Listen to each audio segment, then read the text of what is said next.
Ecología de la vida cotidiana. Numeral 147.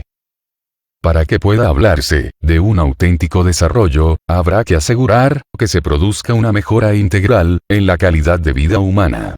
Y esto implica analizar el espacio donde transcurre la existencia de las personas. Los escenarios que nos rodean influyen en nuestro modo de ver la vida, de sentir y de actuar. A la vez, en nuestra habitación, en nuestra casa, en nuestro lugar de trabajo, y en nuestro barrio, usamos el ambiente para expresar nuestra identidad. Nos esforzamos para adaptarnos al medio, y, cuando un ambiente es desordenado, caótico, o cargado de contaminación visual y acústica, el exceso de estímulos nos desafía a intentar configurar una identidad integrada y feliz. Numeral 148.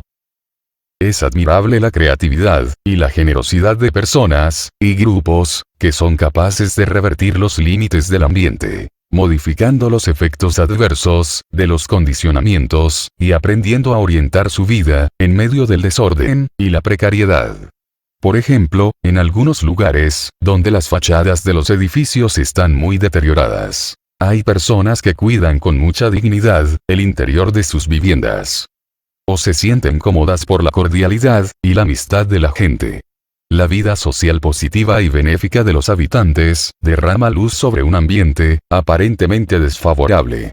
A veces es encomiable la ecología humana que pueden desarrollar los pobres en medio de tantas limitaciones.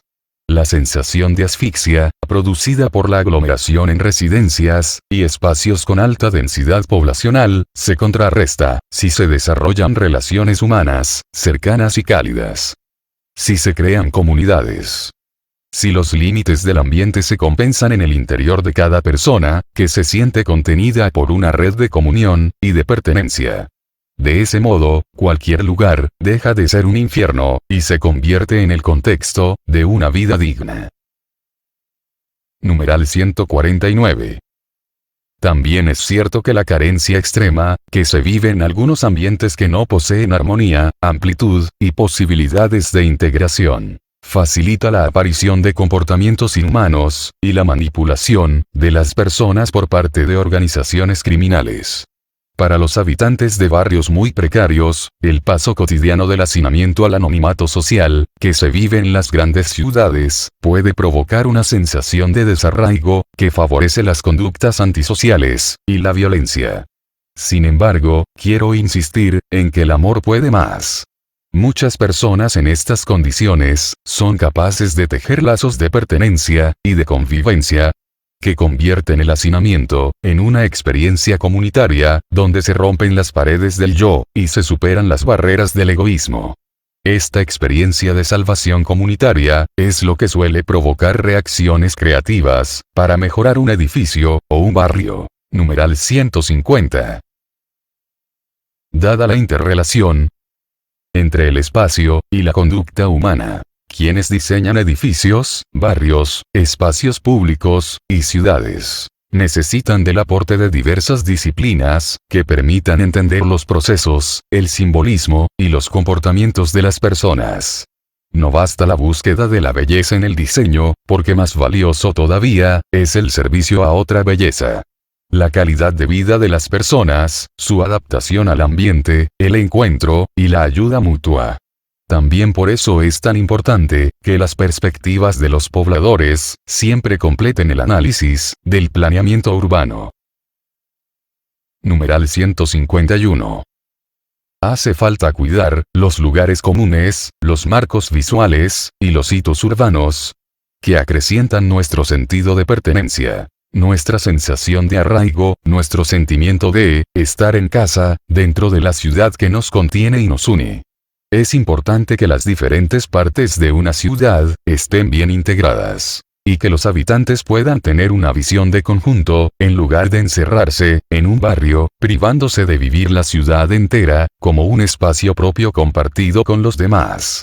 Toda intervención en el paisaje urbano o rural debería considerar cómo los distintos elementos del lugar conforman un todo que es percibido por los habitantes como un cuadro coherente con su riqueza de significados. Así los otros dejan de ser extraños, y se les puede sentir, como parte de un nosotros, que construimos juntos. Por esta misma razón, tanto en el ambiente urbano, como en el rural, conviene preservar algunos lugares, donde se eviten intervenciones humanas, que los modifiquen constantemente. Numeral 152. La falta de viviendas es grave, en muchas partes del mundo, tanto en las zonas rurales, como en las grandes ciudades, porque los presupuestos estatales solo suelen cubrir una pequeña parte de la demanda. No solo los pobres, sino una gran parte de la sociedad, sufre serias dificultades para acceder a una vivienda propia. La posesión de una vivienda tiene mucho que ver con la dignidad de las personas, y con el desarrollo de las familias. Es una cuestión central de la ecología humana. Si en un lugar ya se han desarrollado conglomerados caóticos de casas precarias, se trata sobre todo de urbanizar esos barrios, no de erradicar y expulsar. Cuando los pobres viven en suburbios contaminados, o en conglomerados peligrosos, en el caso que se deba proceder a su traslado, y para no añadir más sufrimiento al que ya padecen, es necesario proporcionar una información adecuada y previa, ofrecer alternativas de alojamientos dignos, e implicar directamente a los interesados. Al mismo tiempo, la creatividad debería llevar a integrar los barrios precarios en una ciudad acogedora. Qué hermosas son las ciudades, que superan la desconfianza enfermiza, e integran a los diferentes, y que hacen de esa integración un nuevo factor de desarrollo. Qué lindas son las ciudades, que, aun en su diseño arquitectónico, están llenas de espacios, que conectan, relacionan, favorecen, el reconocimiento del otro. Numeral 153. La calidad de vida, en las ciudades, tiene mucho que ver con el transporte, que suele ser causa de grandes sufrimientos para los habitantes. En las ciudades, circulan muchos automóviles, utilizados por una o dos personas, con lo cual el tránsito se hace complicado. El nivel de contaminación es alto, se consumen cantidades enormes de energía no renovable, y se vuelve necesaria la construcción de más autopistas y lugares de estacionamiento, que perjudican la trama urbana. Muchos especialistas coinciden en la necesidad de priorizar el transporte público. Pero algunas medidas necesarias, difícilmente serán pacíficamente aceptadas por la sociedad, sin una mejora sustancial de ese transporte, que en muchas ciudades significa un trato indigno a las personas, debido a la aglomeración, a la incomodidad, a la baja frecuencia de los servicios, y a la inseguridad. Numeral 154. El reconocimiento de la dignidad peculiar del ser humano, muchas veces contrasta con la vida caótica, que deben llevar las personas, en nuestras ciudades. Pero esto no debería hacer perder de vista, el estado de abandono y olvido, que sufren también algunos habitantes de zonas rurales, donde no llegan los servicios esenciales. Y hay trabajadores reducidos, a situaciones de esclavitud, sin derechos ni expectativas, de una vida más digna. Numeral 155. La ecología humana implica también algo muy hondo. La necesaria relación de la vida del ser humano con la ley moral escrita en su propia naturaleza, necesaria para poder crear un ambiente más digno. Decía Benedicto XVI, que existe una ecología del hombre, porque también el hombre posee una naturaleza, que él debe respetar, y que no puede manipular a su antojo. En esta línea, cabe reconocer que nuestro propio cuerpo nos sitúa en una relación directa con el ambiente y con los demás seres vivientes. La aceptación del propio cuerpo, como don de Dios, es necesaria para acoger y aceptar el mundo entero, como regalo del Padre y casa común, mientras una lógica de dominio sobre el propio cuerpo se transforma en una lógica a veces sutil de dominio sobre la creación. Aprender a recibir el propio cuerpo, a cuidarlo, y a respetar sus significados, es esencial para una verdadera ecología humana. También la valoración del propio cuerpo, en su femineidad, o masculinidad, es necesaria para reconocerse a sí mismo en el encuentro con el diferente. De este modo es posible aceptar gozosamente el don específico del otro, o de la otra, obra del Dios creador, y enriquecerse recíprocamente. Por lo tanto, no es sana una actitud que pretenda cancelar la diferencia sexual, porque ya no sabe confrontarse con la misma. El principio del bien común. Numeral 156. La ecología integral es inseparable de la noción de bien común, un principio que cumple un rol central y unificador en la ética social. Es el conjunto de condiciones de la vida social, que hacen posible a las asociaciones, y a cada uno de sus miembros, el logro más pleno, y más fácil, de la propia perfección. Numeral 157. El bien común presupone el respeto a la persona humana, en cuanto tal, con derechos básicos e inalienables, ordenados a su desarrollo integral. También reclama el bienestar social, y el desarrollo de los diversos grupos intermedios, aplicando el principio de la subsidiariedad. Entre ellos destaca especialmente, la familia, como la célula básica de la sociedad. Finalmente, el bien común requiere la paz social, es decir, la estabilidad y seguridad de un cierto orden, que no se produce sin una atención particular a la justicia distributiva, cuya violación siempre genera violencia. Toda la sociedad, y en ella, de manera especial el Estado, tiene la obligación de defender y promover el bien común. Numeral 158. En las condiciones actuales de la sociedad mundial, donde hay tantas inequidades, y cada vez son más las personas descartables, privadas de derechos humanos básicos, el principio del bien común se convierte inmediatamente, como lógica e ineludible consecuencia, en un llamado a la solidaridad, y en una opción preferencial por los más pobres. Esta opción implica sacar las consecuencias del destino común, de los bienes de la tierra, pero, como he intentado expresar, en la exhortación apostólica, Evangelii Gaudium, exige contemplar, ante todo, la inmensa dignidad del pobre a la luz de las más hondas convicciones creyentes. Basta mirar la realidad para entender que esta opción hoy, es una exigencia ética fundamental, para la realización efectiva del bien común. Justicia entre las generaciones. Numeral 159. La noción de bien común incorpora también a las generaciones futuras. Las crisis económicas internacionales han mostrado con crudeza los efectos dañinos que trae aparejado el desconocimiento de un destino común, del cual no pueden ser excluidos quienes vienen detrás de nosotros. Ya no puede hablarse de desarrollo sostenible, sin una solidaridad intergeneracional. Cuando pensamos en la situación en que se deja el planeta, a las generaciones futuras, entramos en otra lógica, la del don gratuito que recibimos, y comunicamos.